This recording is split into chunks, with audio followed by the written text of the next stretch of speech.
And that leads us right into one of the guys that we're hoping will take the most steps, Shannon, in a piece that you have up on 710sports.com. Unafraid to speak his mind, Mariners' Jarred Kelenic makes no apologies for who he is. It's a great read, and I was struck by, of course we know about his confidence, but at the same time there's a level-headedness to him that doesn't seem to put himself apart from any others, and you would think a guy maybe with his ego could potentially be someone like that, but at least from what you have seen, that's not who he is.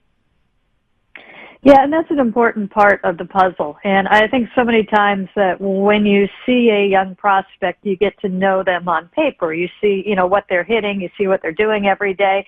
You might see highlight clips. And with Jarred, we certainly have seen a whole bunch on social media, and that doesn't tell the whole picture. And in addition to the highlight clips, you hear about the quips that he's made. You hear about him being outspoken here and there. And to me, I really wanted to try and fill in the puzzle. I didn't know what I was going to find when I did have the opportunity to really get him in front of me. So, I talked to him a little bit before in summer camp, but that was all on Zoom. I talked to him in spring training, but that was the year before, but that was in group settings. And I wanted to just kind of watch him. I wanted to talk to some veterans about him.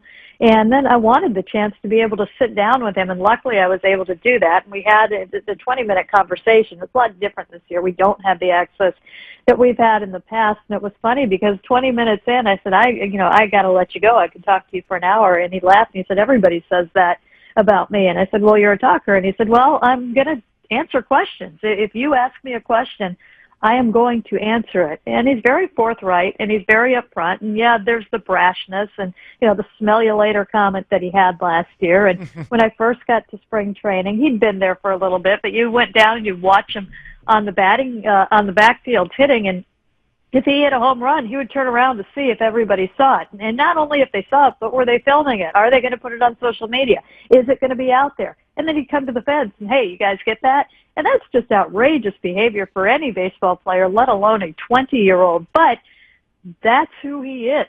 And when you sit him down and when he's so forthright, and he said, I've always been this way, I've been consistent with this, you start to get it. And when you hear him talk about baseball and talk about hitting, you realize that his approach and what he knows about hitting is beyond his 21 years. And when you see him interact with teammates and talk to teammates, because that was a big thing. The veterans know. His teammates know.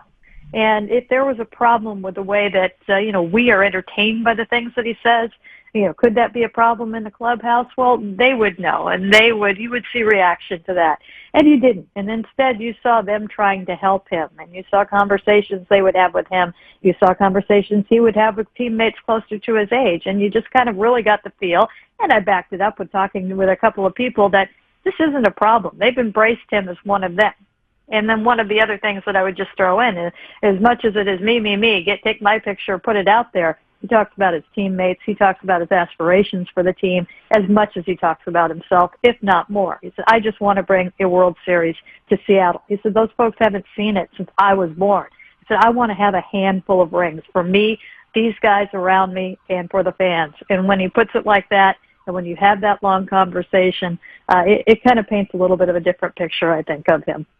We are talking to Shannon Drayer here. Her story on Jarred Kelenic is online, 710sports.com, and that willingness to speak his mind, it was something you asked him about. Here is a clip from your interview with him in which he talked about his, whether you call it being forthright or being brash, his willingness to answer questions.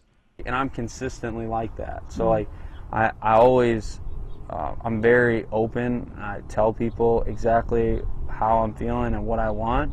And that comes from the work that I put in and the people that I'm surrounded by.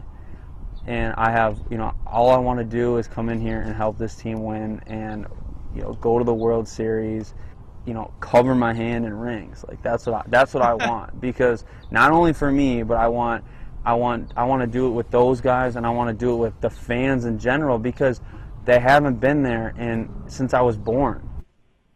They haven't. Shannon, he's also been pretty forthright about being disappointed that he wasn't in the big leagues last year. How is he feeling about the franchise in general right now, or his development within the franchise? Well, it's really funny because the development story, I started thinking about that more and more. And his argument to I should be called up or I should have been called up because I was not developing at the alternate site, and he listed all the reasons why he couldn't. You know, there are coaches in the outfield and they're not real games. Well, I think there's no question he did develop in the alternate site. We saw a very different Jarred Kelenic in spring training this year than we saw at the alternate site, than we saw at summer camp, than we saw at spring training last year. He's clearly taken steps forward. And a lot of that, sure, is work that he does in the off season.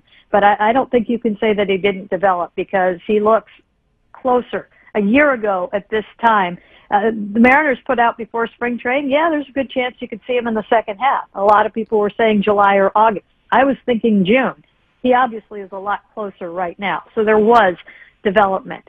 And, you know, how he feels about the organization, I think, is something that he puts aside right now because he's in the organization for a minimum of 6 years at this point, and he doesn't want that to get in the way of his goals. You know, he's focused. He wants to make the team this year. And, you know, you talk about all the issues of service time and that he would want to make it so he could become a free agent sooner.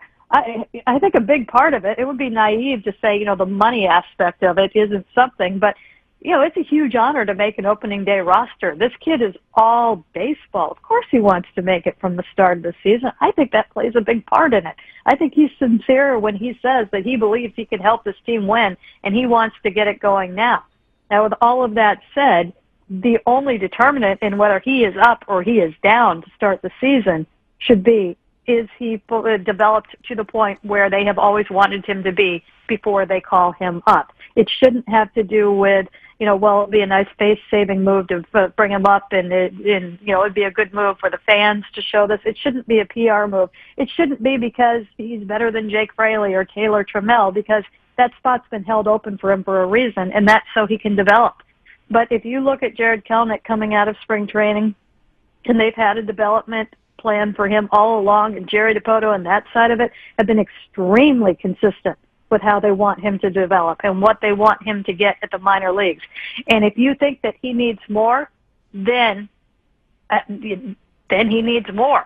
The question then is, what do you do with the minor leagues not starting until a month after the season starts? At that point, then you have to weigh the development that you want him to get and the development that he can't get in that time. So it's complicated. I think that they're learning every day with him right now. And as far as he's concerned, you know, of course he wants to be on that roster opening day. Well, we will see how that all pans out. And you're right to mention the delay of the minor league season starting, the fact that he wouldn't be able, there's no AAA option right when it starts, certainly does complicate things. Shannon, it's great to talk to you. I tweeted out the link. Everybody should go read the story about Jarred Kelenic, 710sports.com. And we look forward, kind of as the Mariners season ramps up, we look forward to talking to you more frequently here. Thanks so much. Thanks. Thank you, guys.